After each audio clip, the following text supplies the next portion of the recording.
Dear students, we were discussing the phenols में हमने discuss किया है अभी तक फिज़िकल प्रॉपर्टीज़ डिस्कस किया है, method of formation and chemical properties discuss कर रहे हैं। केमिकल प्रॉपर्टीज़ में हमने सबसे पहली डिस्कस की है एसिडिटी ऑफ फिनोल्स। तो एसिडिटी फिनोल्स जो होते हैं वो अल्कोहल से हायर एसिड क्यों होते हैं, ये हमने अभी प्रीवियस लेक्चर में देखा। क्योंकि फिनोल्स हाइड्रोजन प्रोटॉन देके फिनोक्साइड आयन बनाता है जो कि हाईली स्टेबल होता है then phenols due to resonance. अब वहाँ पे हमने ये देखा कि जो फिनोक्साइड आयन यानी कि फिनोल्स के केस में अगर कोई इलेक्ट्रॉन विड्रॉइंग ग्रुप भी हो सकता है, इलेक्ट्रॉन रिलीजिंग ग्रुप भी हो सकता है। यानी कि हमने ये देखा कि फिनोल्स में यानी कि अराइल ग्रुप में हाइड्रोक्सी के अलावा कोई अदर ग्रुप भी हो सकता है जी, और ये जी इलेक्ट्रॉन विड्रॉइंग भी हो सकता है एंड इलेक्ट्रॉन रिलीजिंग ग्रुप भी हो सकता है। तो किस तरह से कोई भी यहाँ पे अदर ग्रुप हो, अगर फिनोल में इलेक्ट्रॉन विड्रॉइंग और इलेक्ट्रॉन रिलीजिंग ग्रुप, वो फिनोल की एसिडिटी को किस तरह से अफेक्ट करता है। तो हमने देखा कि जो ग्रुप फिनोक्साइड आयन को स्टेबलाइज करेगा वो फिनोल की एसिडिटी को इंक्रीज करेगा, एंड जो ग्रुप फिनोक्साइड आयन को डिस्टेबलाइज करेगा वो फिनोल की एसिडिटी को डिक्रीज करेगा। तो वहाँ हमने देखा कि इलेक्ट्रॉन रिलीजिंग ग्रुप है वो फिनोक्साइड आयन को डिस्टेबलाइज करता है तो फिनोल की एसिडिटी को डिक्रीज करता है, जबकि इलेक्ट्रॉन विड्रॉइंग ग्रुप होता है वो फिनोक्साइड आयन को स्टेबलाइज करता है due to dispersion of negative charge on oxygen atom. तो वो क्या करेगा, इलेक्ट्रॉन विड्रॉइंग ग्रुप फिनोल्स की एसिडिटी को इंक्रीज करेगा। तो अब हमें ये देखना है कि सिर्फ और सिर्फ किसी भी पर्टिकुलर ग्रुप की नेचर ही फिनोल्स की एसिडिटी को अफेक्ट नहीं करती, बल्कि उसकी पोजीशन भी, सब्स्टिट्यूएंट की पोजीशन किस तरह से अफेक्ट करती है। अब हो सकता है वो पर्टिकुलर इलेक्ट्रॉन रिलीजिंग हो या इलेक्ट्रॉन विड्रॉइंग ग्रुप हो सकता है इस हाइड्रोक्सी ग्रुप के वो ऑर्थो पे हो या फिर मेटा पोजीशन पे हो या फिर पैरा पोजीशन पे हो। तो किसी भी पर्टिकुलर सब्स्टिट्यूएंट की पोजीशन है हाइड्रोक्सी के रिलेटिव में, वो फिनोल की एसिडिटी को किस तरह से अफेक्ट करती है। तो हमारा नेक्स्ट टॉपिक है position of substituent relative to hydroxyl group which affect the acidity of phenols.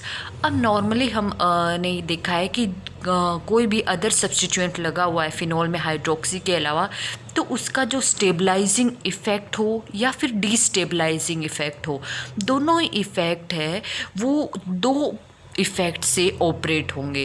क्योंकि वो पर्टिकुलर ग्रुप चाहे इलेक्ट्रॉन रिलीजिंग हो या इलेक्ट्रॉन विड्रॉइंग ग्रुप हो, उसके दो पॉसिबल इफ़ेक्ट हो सकते हैं, inductive effect as well as resonance effect. किसी ग्रुप का सिर्फ इंडक्टिव इफ़ेक्ट होता है, किसी ग्रुप का रेजोनेंस और इंडक्टिव इफ़ेक्ट दोनों होते हैं। तो हमें इसमें ये है कि यहाँ पे जो भी ग्रुप है, यहाँ पे सब्स्टिट्यूएंट है, उसका कोई भी, चाहे वो फिनोल को स्टेबलाइज कर रहा हो वो या फिर वो डिस्टेबलाइज कर रहा हो, वो दो इफ़ेक्ट के थ्रू करेगा। या तो उस ग्रुप का इंडक्टिव इफेक्ट होगा या फिर रेजोनेंस इफेक्ट या फिर inductive effect as well as resonance effect, हमें दोनों देखने हैं। तो सबसे पहले क्या होता है कि जो इंडक्टिव इफेक्ट होता है किसी भी पर्टिकुलर ग्रुप का, वो डिस्टेंस पे डिपेंड करता है। जैसे जैसे हाइड्रोक्सी से किसी पर्टिकुलर जी ग्रुप है उसकी डिस्टेंस अगर बढ़ती जाती है, जैसे जैसे डिस्टेंस इंक्रीज होगी तो इंडक्टिव इफेक्ट है वो डिक्रीज होता जाएगा। अगर डिस्टेंस कम होगी तो इंडक्टिव इफेक्ट है वो ज़्यादा स्ट्रॉन्ग होगा। क्लियर है। तो सबसे पहले हम केस डिस्कस करते हैं इंडक्टिव इफेक्ट का। फॉर एग्जांपल मैंने ले लिया कि फिनोल में जो जी ग्रुप है वो कोई हेलोजन है और हेलोजन ले लिया क्लोरीन, यानी कि क्लोरोफिनोल है। अब क्लोरीन ग्रुप का अगर कंसिडर करें इंडक्टिव इफेक्ट कैसा है, हेलोजन कैसे होते हैं, इलेक्ट्रोनेगेटिव यानी कि इलेक्ट्रॉन विड्रॉइंग इफेक्ट है। तो इलेक्ट्रॉन विड्रॉइंग इफेक्ट है तो ऑल ओवर ये क्या करेगा, क्लोरीन जो है, नॉर्मली फिनोल अगर हम देखते हैं, हमें नहीं पता क्लोरीन एक बार किसी भी ग्रुप पोजीशन पे हो सकता है, क्लोरीन है यहाँ पे और यहाँ पे हाइड्रोक्सी है। तो क्लोरीन क्या करेगा, इलेक्ट्रॉन विड्रॉइंग नेचर है क्लोरीन का, तो फिनोक्साइड आयन की स्टेबिलिटी को, इलेक्ट्रॉन विड्रॉइंग है, इलेक्ट्रॉन अपनी तरफ विड्रॉ करेगा तो इस फिनोक्साइड आयन को क्या करेगा, स्टेबलाइज करेगा। यानी कि जहाँ पे प्योर फिनोल से जो क्लोरोफिनोल्स जो होते हैं वो हाईली एसिडिक होते हैं। अब पोजीशन की बात आती है कि ये जी ग्रुप यानी कि क्लोरीन है, ये ऑर्थो पे है तो कितना एसिडिटी इंक्रीज करेगा, मेटा पे है तो कितनी करेगा, पैरा पे है तो कितनी करेगा। यानी कि अगर आपसे एसिडिक कैरेक्टर ऑर्डर पूछ लिया जाए कि आपके पास ऑर्थो क्लोरोफिनोल है, मेटा क्लोरोफिनोल है एंड पैरा क्लोरोफिनोल है, तो हमें क्या देखना है कि हेलोजन का जस्ट इंडक्टिव इफेक्ट देखना है। अगर इंडक्टिव इफेक्ट देखना है तो हमें ये पता है कि इंडक्टिव इफेक्ट डिस्टेंस के साथ साथ इंक्रीज होता जाएगा। फॉर एग्जांपल मैंने दोनों केस ले लिए हैं, हमने ले लिया है ऑर्थो क्लोरोफिनोल, मेटा क्लोरोफिनोल एंड पैरा क्लोरोफिनोल। तो आप ये देखोगे कि जैसे जैसे ऑर्थो पे डिस्टेंस है हाइड्रोक्सी से क्लोरीन ग्रुप की वो सबसे कम है, मेटा पे थोड़ी इंक्रीज होगी और पैरा पे क्लोरीन की डिस्टेंस है हाइड्रोक्सी से और ज़्यादा इंक्रीज हो गई। यानी कि हाइड्रोक्सी के विद रिस्पेक्ट टू ऑर्थो की डिस्टेंस है वो क्या है, सबसे कम है, फिर मेटा की इंक्रीज और फिर पैरा की और ज़्यादा। ये जस्ट डिस्टेंस बता रही हूँ related two hydroxy group. Clear है। अब इस केस में यहाँ पे जब बिल्कुल क्लोज प्रोक्सिमिटी में हाइड्रोक्सी के और क्लोरीन का इंडक्टिव इफेक्ट है तो बहुत ज़्यादा स्ट्रॉन्ग इंडक्टिव इफेक्ट है। स्ट्रॉन्ग इंडक्टिव है तो ये स्ट्रॉन्गली यहाँ से इलेक्ट्रॉन विड्रॉ करेगा इस ऑक्साइड्स आयन से, फिनॉक्साइड आयन जब बनेगा, यानी कि ये स्ट्रॉन्गली स्टेबलाइज करेगा यानी कि क्लोरो ऑर्थो पोजीशन पे है वो एसिडिटी को बहुत ज़्यादा इंक्रीज करेगा। मेटा पे क्लोरीन ग्रुप है वो हाइड्रोक्सी से थोड़ा दूर हो गया है तो इलेक्ट्रॉन विड्रॉ तो करेगा यहाँ से फिनॉक्साइड आयन से, बट इतना स्ट्रांगली नहीं कर पाएगा जितना ऑर्थो के केस में कर रहा है। तो ये स्टेबलाइज तो करेगा फिनॉक्साइड आयन को पर इतना स्ट्रांगली नहीं करेगा जितना ऑर्थो पोजीशन में कर रहा है। या फिर आप कह सकते हो कि मेटा पे जो क्लोरो ग्रुप है, इलेक्ट्रॉन विड्रॉइंग ग्रुप है, वो फिनोल की एसिडिटी को इंक्रीज तो कर रहा है बट ऑर्थो वाला है वो ज़्यादा इंक्रीज कर रहा है एज़ कम्पेयर टू मेटा। इसी तरह पैरा पे पोजिशन है तो पैरा पे कितना डिस्टेंस हो गया, 1 2 3 4 फोर्थ डिस्टेंस, यानी कि डिस्टेंस इंक्रीज हो गया हाइड्रोक्सी से है तो भी इलेक्ट्रॉन विड्रॉइंग ग्रुप, लेकिन इसका जो इंडक्टिव इफेक्ट है इलेक्ट्रॉन विड्रॉइंग इंडक्टिव है वो डिस्टेंस के साथ डिक्रीज हो गया, उसकी इंटेंसिटी थोड़ी कम हो गई है। वो इलेक्ट्रॉन विड्रॉ तो कर रहा है बट इतना स्ट्रांगली नहीं कर रहा है जितने मेटा एंड ऑर्थो कर रहे हैं। तो इस वजह से ये क्लोरीन ग्रुप इसको स्टेबलाइज तो करेगा फिनॉक्साइड आयन को जब H पॉजिटिव देने के बाद, बट इतना ज़्यादा स्ट्रांगली स्टेबलाइज नहीं कर पाएगा जितना ऑर्थो एंड मेटा कर रहे हैं। तो पैरा क्लोरोफिनोल है वो एसिडिक तो होगा, एसिडिटी इंक्रीज तो करेगा, यानी कि फिनोल से तो ये ज़्यादा एसिडिक होगा बट इनसे क्या होगा, कम एसिडिक होगा। तो एसिडिक ऑर्डर देखा जाए तो सबसे ज़्यादा स्ट्रॉन्ग एसिड कौन सा होगा, ऑर्थो क्लोरोफिनोल, फिर मेटा क्लोरोफिनोल और फिर पैरा क्लोरोफिनोल। और ये तीनों ही क्लोरीन जो है वो क्या है, एक तरह से फिनोल से एसिडिटी को, क्योंकि विड्रॉइंग ग्रुप है एसिडिटी तो इंक्रीज कर ही रहे हैं, तो नॉर्मल फिनोल से तो क्या होंगे, तीनों ही स्ट्रॉन्ग एसिड होंगे। क्लियर है। इसी तरह सेकंड है कि रेजोनेंस इफेक्ट। रेजोनेंस इफेक्ट में अगर हम फॉर एग्जांपल डिस्कस करते हैं कि ये ऑब्जर्व किया गया कि रेजोनेंस इफेक्ट सबसे ज़्यादा ऑर्थो और पैरा पोजीशन पे स्ट्रॉन्ग होता है, मेटा पोजीशन पे इतना स्ट्रॉन्ग नहीं होता है। तो इसका एग्जांपल लेके चलते हैं हम नाइट्रोफिनोल का। नाइट्रोफिनोल में हम दोनों केस लेके चलेंगे, ortho nitrophenol and para nitrophenol. तो मैं डायरेक्ट फिनॉक्साइड आयन केस लेके चलूँगी, जिस केस में फिनॉक्साइड आयन चाहे वो ऑर्थो नाइट्रोफिनॉक्साइड है, पैरा नाइट्रोफिनॉक्साइड है या फिर मेटा नाइट्रोफिनॉक्साइड आयन है। क्लियर है।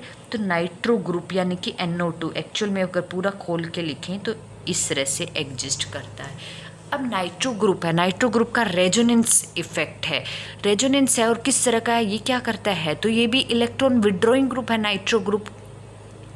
तो इलेक्ट्रॉन विड्रॉ करेगा तो as compare to normal phenols ये क्या होंगे, है तो highly acidic, but ortho para and meta nitrophenol में कौन ज़्यादा एसिडिक है, कौन कम एसिडिक है, इनका एसिडिक ऑर्डर कम देखना है तो वो कैसे देखेंगे। तो जस्ट यहाँ पे नाइट्रो ग्रुप का इंडक्टिव इफेक्ट तो है ही है पर उसके साथ इसका रेजोनेंस इफेक्ट भी है, बल्कि रेजोनेंस इफेक्ट है वो मोर स्ट्रॉन्गर है as compare to inductive effect. जब इस तरह से अदर सब्स्टिट्यूएंट लगे हुए हो और उन सब्स्टिट्यूएंट पे क्या होता है, किसी का तो सिर्फ इंडक्टिव इफेक्ट होता है, जैसे alkyl group, alkyl resonance effect show नहीं करते, सिर्फ और सिर्फ इंडक्टिव इफेक्ट शो करते हैं। लेकिन कुछ ग्रुप्स ऐसे होते हैं जिनका इंडक्टिव इफेक्ट और रेजोनेंस इफेक्ट बोथ होता है, यानी कि वो रेजोनेंस में भी पार्टिसिपेट करते हैं और इंडक्टिव इफेक्ट भी शो करते हैं। तो उस केसेस में हम लेते हैं कि जो मोर स्ट्रॉन्गर होता है उसको काउंट करते हैं।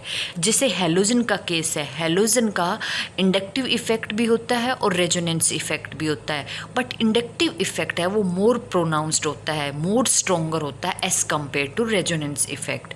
तो जहाँ पे भी इफेक्ट जब ऑपरेट होता है तो हम इंडक्टिव इफेक्ट जो मोर प्रेफर्ड है उसी को कंसिडर करके चलते हैं, उसी के अकॉर्डिंग हम सारे ऑर्डर बताते हैं।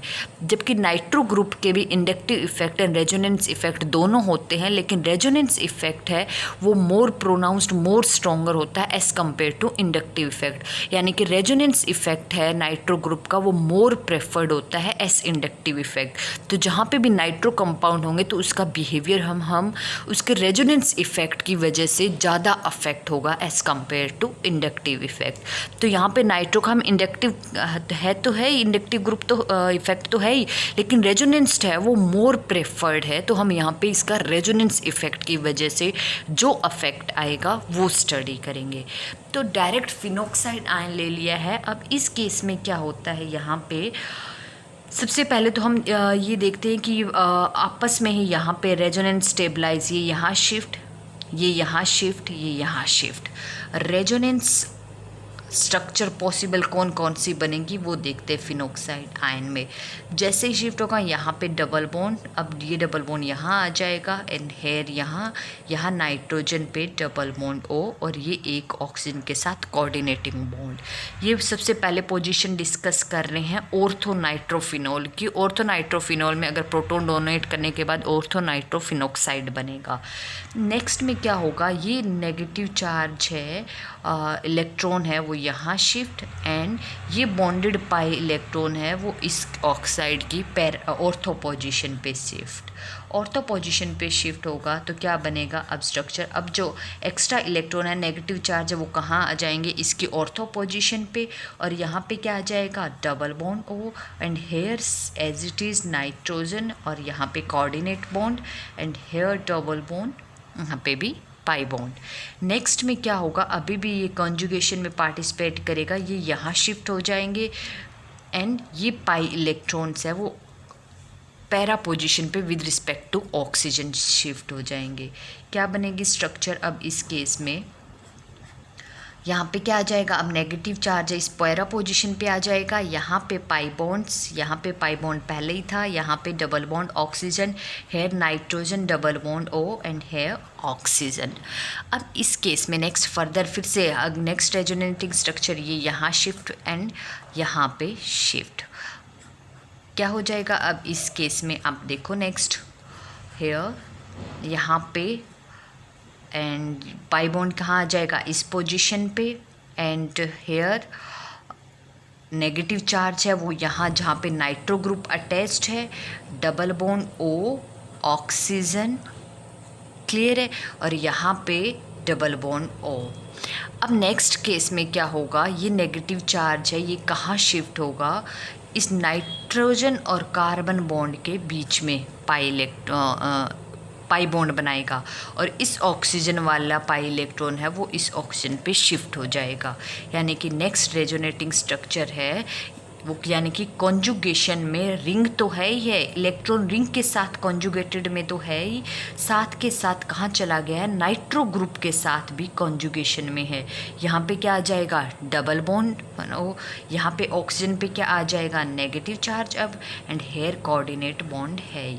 नेक्स्ट में क्या होगा फर्दर, ये ऑक्सीजन है ये अपने इलेक्ट्रॉन यहाँ शिफ्ट करेगा, ये यहाँ शिफ्ट करेगा एंड हेयर यहाँ फर्दर।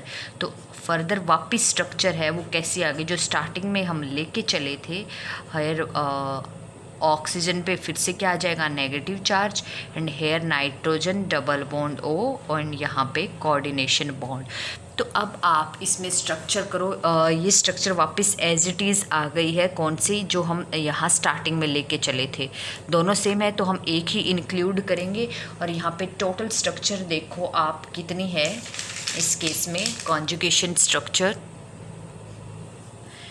इस केस में क्या है, मैंने आपको अलग अलग यहाँ पे ओपन करके दिखाया है। इसको एक ही अगर आप दिखाओ तो ये इलेक्ट्रॉन यहाँ शिफ्ट, ये फिर यहाँ नाइट्रोजन ऑक्सीजन के बीच शिफ्ट, और ये फिर डायरेक्ट इस ऑक्सीजन पे शिफ्ट। तो डायरेक्ट ये स्ट्रक्चर अगर आप ना दिखाओ तो भी चलेगा। यहाँ पे क्या बन जाएगा, आप इसको ऐसे दिखा दो कि ये रेजोनेटिंग स्ट्रक्चर है वो इसमें बन गई।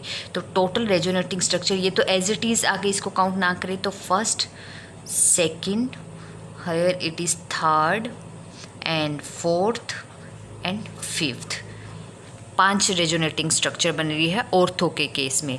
सिमिलरली अगर हम कंपेयर करें यहाँ पे पैरा का केस, पैरा के केस में क्या होगा, अगर हम फिनोक्साइड आयन लेके चलें हेयर और यहाँ पे लेके चलें इस केस में double bond pi electron, and para position पे अगर नाइट्रो ग्रुप हो तो ऑक्सीजन, यहाँ पे कोऑर्डिनेटेड बॉन्ड ऑक्सीजन। अब क्या होगा यहाँ पे लोन पेयर तो होंगे, मैं हर स्ट्रक्चर में नहीं दिखा रही, आप हर स्ट्रक्चर में इसको शो करोगे। सबसे पहले कॉन्जुगेशन में क्या होगा, ये नेगेटिव एक्स्ट्रा इलेक्ट्रॉन है वो यहाँ शिफ्ट होंगे और ये पाई इलेक्ट्रॉन है इस ऑर्थो पोजीशन पे शिफ्ट हो जाएंगे।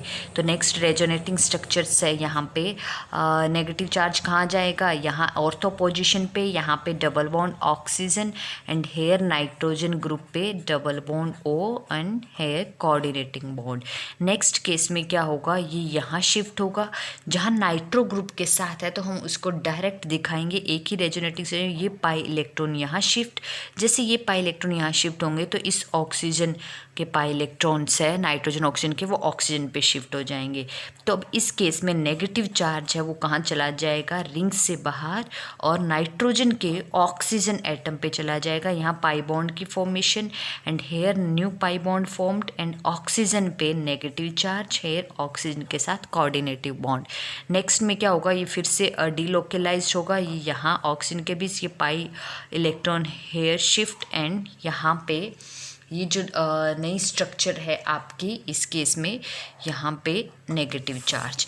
अब इस केस में नेगेटिव चार्ज है वो फिर से ऑक्सीजन की ऑर्थो पोजीशन पे आ गया है, यहाँ पे हेयर, एंड यहाँ पे पाई बॉन्ड था वो ब्रेक होके अब कहाँ शिफ्ट होंगे, पाई इलेक्ट्रॉन्स यहाँ पे, एंड नाइट्रोजन ऑक्सीजन के बीच में फिर से pi bond formation and here nitrogen oxygen coordinate bond.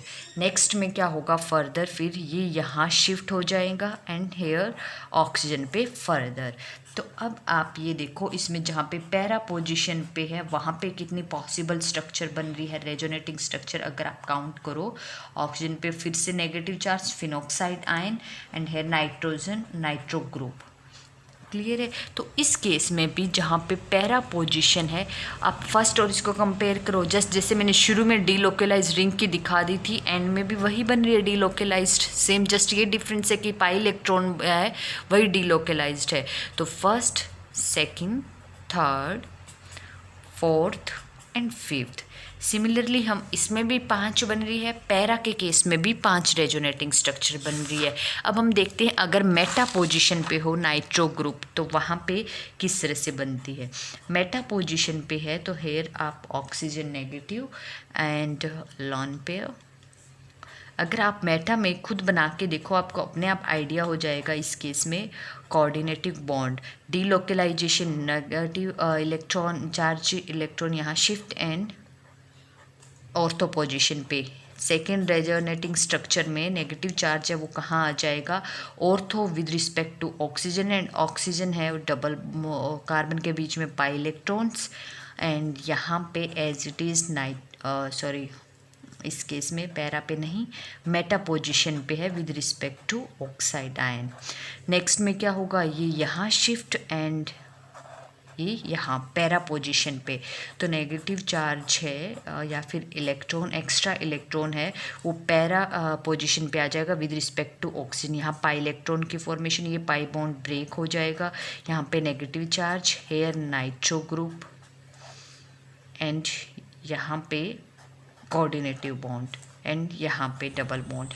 अब आप देखो इसको जब शिफ्ट करोगे इस पे, तो यहाँ पे अब ये नाइट्रो ग्रुप के साथ कोऑर्डिनेशन या कॉन्जुगेशन में जाएगा ही नहीं। ये क्या करेगा, यहाँ पे पाई इलेक्ट्रॉन है और यहाँ शिफ्ट हो जाएगा। पॉसिबिलिटी ही नहीं है मेटा के साथ नाइट्रो ग्रुप के साथ कॉन्जुगेशन की। यहाँ पे अब नेगेटिव चार्ज हेयर एंड यहाँ पे डबल बॉन्ड, और इस केस में क्या आ जाएगा, यहाँ पे हेयर नाइट्रो ग्रुप ऑक्सीजन। अब इस केस में क्या है कि लास्ट जो स्ट्रक्चर है इसको कंबाइन दिखाया गया है कि यहाँ पे आप इस पे शिफ्ट ना करके डायरेक्ट ये पाई इलेक्ट्रॉन यहाँ शिफ्ट हो जाए और ये पाई इलेक्ट्रॉन यहाँ शिफ्ट हो जाए। तो कंट्रीब्यूटिंग स्ट्रक्चर्स ये ना बनने की बजाय डायरेक्ट कौन सी बनेगी, यहाँ पे कंट्रीब्यूटिंग स्ट्रक्चर्स, यहाँ पे पाई बॉन्ड्स, यहाँ पे pi bonds and here pi bond, यहाँ पे ऑक्साइड एंड यहाँ पे मेटा पोजिशन पे नाइट्रो ग्रुप। तो टोटल कितनी हो गई, first, second, third and fourth. Meta के केस में सिर्फ 4 कंट्रीब्यूटिंग स्ट्रक्चर बन रही है। अब अगर आप इसको पूरा ओपन करके ये वाली स्ट्रक्चर भी दिखा सकते हो तो कितनी बनेगी, 4 पहले ये बनेगी, उसके बाद ये बनेगी 5। जबकि जैसा कि उसमें ओपन करके दिखा रहे तो यहाँ पे कितनी बन रही थी, 6। यहाँ आप 6 दिखा रहे हो तो यहाँ पे कितनी दिखेगी, मेटा के केस में 5। अगर यहाँ पे 5 है, कंबाइन करके दिखा रहे हो इसको, तो यहाँ पे कितनी बन रही है, 4। अब हमें ये देखना है कि जो Meta ortho para nitrophenoxide ion है उसमें कौन सा ज़्यादा स्टेबल है। तो तीनों के तीनों है वो रेजोनेंस स्ट्रक्चर शो करते हैं, तो तीनों के तीनों रेजोनेंस स्ट्रक्चर शो करते हैं। अब हमें देखना है नंबर ऑफ रेजोनेटिंग स्ट्रक्चर्स। तो हमने ये देखा कि ऑर्थो एंड पैरा के केस में एक रेजोनेटिंग स्ट्रक्चर है वो ज़्यादा बन रही है एज़ कम्पेयर टू मेटा। यहाँ पे कितनी बन रही है, इस केस में 5 बन रही है, तो यहाँ मेटा के केस में कितनी बन रही है, 4। और यहाँ पे एक एक्स्ट्रा क्यों बन रही है, क्योंकि in case of ortho and para nitrophenoxide ion 5 contributing structure में एक स्ट्रक्चर ऐसी है जहाँ पे कॉन्जुगेशन है वो नाइट्रो ग्रुप तक एक्सटेंड हो रहा है इसमें भी, और यहाँ पे पैरा के केस में भी नाइट्रो ग्रुप तक एक्सटेंड हो रहा है, बल्कि मेटा के केस में ऐसी कोई पॉसिबिलिटी नहीं है। तो इसलिए हम कहते हैं कि नॉर्मली रेजोनेंस इफेक्ट है वो मेटा पोजिशन पे कम ऑपरेट होता है as compare to ortho and para. Ortho and para पे जो रेजोनेंस इफेक्ट है वो मोर प्रोनाउंस्ड होता है। तो अब यहाँ पे देखें कि ortho and para nitrophenoxide ion है वो ज़्यादा स्टेबल है। ज़्यादा स्टेबल है इसका मतलब ऑर्थो एंड पैरा नाइट्रो पे, जहाँ पे फिनोल में ऑर्थो एंड पैरा पोजीशन पे नाइट्रो ग्रुप है वो ज़्यादा एसिडिक है एज़ कम्पेयर टू पैरा। तो ऑलमोस्ट इक्वल स्टेबिलिटी ही होती है यहाँ पे ऑर्थो एंड नाइट्रो की। तो सबसे पहले अगर आप देखो जैसे दिखाते हैं नाइट्रो ग्रुप, ऑर्थो नाइट्रो हो गया एंड पैरा नाइट्रो हो गया, मेटा नाइट्रो एंड नाइट्रोफिनोल। अब आपको यहाँ से ये तो कंफर्म हो गया एक तरह से कि जो ऑर्थो एंड पैरा वाले हैं दोनों ये ज़्यादा स्टेबल है एज़ कम्पेयर टू मेटा, यानी कि एसिडिक ऑर्डर देखें, एसिडिक ऑर्डर है ये ज़्यादा, ऑर्थो एंड पैरा वाले मोर एसिडिक है एज़ कम्पेयर टू मेटा। और तीनों के तीनों है वो सिंपल फिनोल से क्या है, ज़्यादा एसिडिक है, क्योंकि राइटो ग्रुप का इफेक्ट है वो कैसा है, इलेक्ट्रॉन विड्रॉइंग। तो तीनों के तीनों फिनॉक्साइड आयन को स्टेबलाइज करेंगे। इसका मतलब एसिडिटी है फिनोल की एसिडिटी को इंक्रीज करेंगे। तो एज़ कम्पेयर टू फिनोल तो तीनों ही isomer ortho meta and para nitrophenol है वो इंक्रीज होगा। अब यहाँ पे क्या होगा कि मेटा से, अभी हमने ऑर्डर देख लिया कि मेटा से ऑर्थो एंड पैरा वाला ज़्यादा है। तो अब आपके लिए ये क्वेश्चन है, अब आप खुद देख के बताओ कि अकॉर्डिंग टू रेजोनेंस इफेक्ट तो ऑर्थो एंड नाइट्रो का केस है, वहाँ पे इक्वल प्रोबेबिलिटी है एसिडिटी की। अगर नाइट्रो ग्रुप की बजाय कोई और अदर ग्रुप होता तो ऑर्थो एंड पैरा, कुछ केसेस में तो ऑर्थो एंड पैरा की ऑलमोस्ट इक्वल स्टेबिलिटी होती है। क्योंकि दोनों की 5-5 रेजोनेटिंग स्ट्रक्चर्स है, दोनों में ही नाइट्रो ग्रुप है, वो कॉन्जुगेशन में इन्वॉल्व हो रहा है, कॉन्जुगेशन नाइट्रो ग्रुप तक एक्सटेंड हो रही है। तो क्या नाइट्रो के ग्रुप केस में भी ये इक्वल होगा? तो ये आपका क्वेश्चन है। या फिर ऑर्थो वाला है वो ज़्यादा एसिडिक होगा एज़ कम्पेयर टू पैरा, या फिर पैरा वाला है वो ज़्यादा एसिडिक होगा? ये आपका क्वेश्चन है। यहाँ पे एक मोस्ट इम्पॉर्टेंट ऑब्जर्वेशन है कि normally except ortho and para position पे फ्लोरीन एंड नाइट्रो ग्रुप को छोड़ के जितने भी ग्रुप हैं उन हर केसेस में स्टेबिलिटी ऑलमोस्ट इक्वल होती है। बट जहाँ पे ऑर्थो एंड पैरा में अगर फ्लोरीन या फिर नाइट्रो ग्रुप है तो ऑर्थो वाला जो है वो हमेशा लेस एसिडिक होता है एज़ कम्पेयर टू पैरा। ऐसा क्यों? रीज़न ये आपको बताना है ऑर्थो एंड पैरा कि ortho nitrophenol and para nitrophenol में ऑर्थो नाइट्रो वाला लेस एसिडिक है देन पैरा वाई, एंड फ्लोरीन पे ortho fluorophenol and para fluorophenol में भी ऑर्थो फ्लोरोफिनोल है वो लेस एसिडिक है as compare to para Y.